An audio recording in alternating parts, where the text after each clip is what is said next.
quruluşu 3 komponentdən ibarətdir. Azot əsası, karbohidrat və turşu qalıqından. Azot əsası DNT-dən danışırıq biz sadəcə hal-hazırda. Adenin, guanin, timin, sitozindən, karbohidratları dezoksiribozadan, turşu qalığı isə orta fosfat turşusu qalığından ibarətdir. İndi gəlin biz adenin nukleotidini necə qurarıq? Baxın, adenin nukleotidi. Dedim axı, nukleotidi qurmaq üçün mənə azot əsası lazımdır. Və mən adenin nukleotidi dediyimə görə azot əsasının adenini götürəcəm. DNT olduğuna görə dezoksiriboza birləşdirəcəm karbohidratıma və bir ədəd H3PO4. Bu oldu adenin nukleotidi. Bəs yaxşı, orada məsələn test toplarında suallar, adenin nukleotidi adenindən necə fərqlənir? Baxın, bu adenin nukleotididir. 3 komponentdən ibarətdir. Amma adenin yalnız adenindir. Azot əsasından ibarətdir. Yaxşı, belə bir sual da var.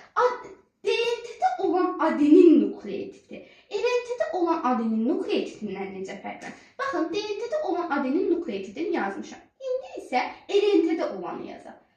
Azot əsası nədir? Adenin nukleotidi deyək. Adenin karbohidratına görə RNT-də riboza olacaq və bir ədəd orta fosfat turşusu qalığı. DNT-nin adenin nukleotidi RNT-nin adenin nukleotidinin nəyinə görə fərqlənir? Yalnız karbohidratına görə fərqlənir. İndi isə növbəti suala keçirik. DNT-nin guanin nukleotidi RNT-nin tutalım ki, sitozin nukleotidindən necə fərqlənir? Gəlin DNT-nin birinci guanin nukleotidini yazaq. Azot əsasının guanin nukleotidi deyəm, guanin götürəcəm. Azot əsasının guanin, dezoksiriboza və H3PO4.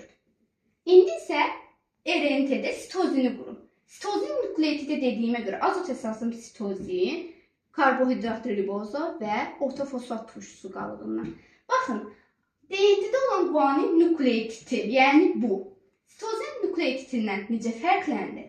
Həm azot əsasına görə fərqləndir, birində guanindir, digərində sitozin, həmçində karbohidratlarına görə fərqləndir. DNT-də dezoksiribozadır, RNT-də isə ribozadan ibarətdir.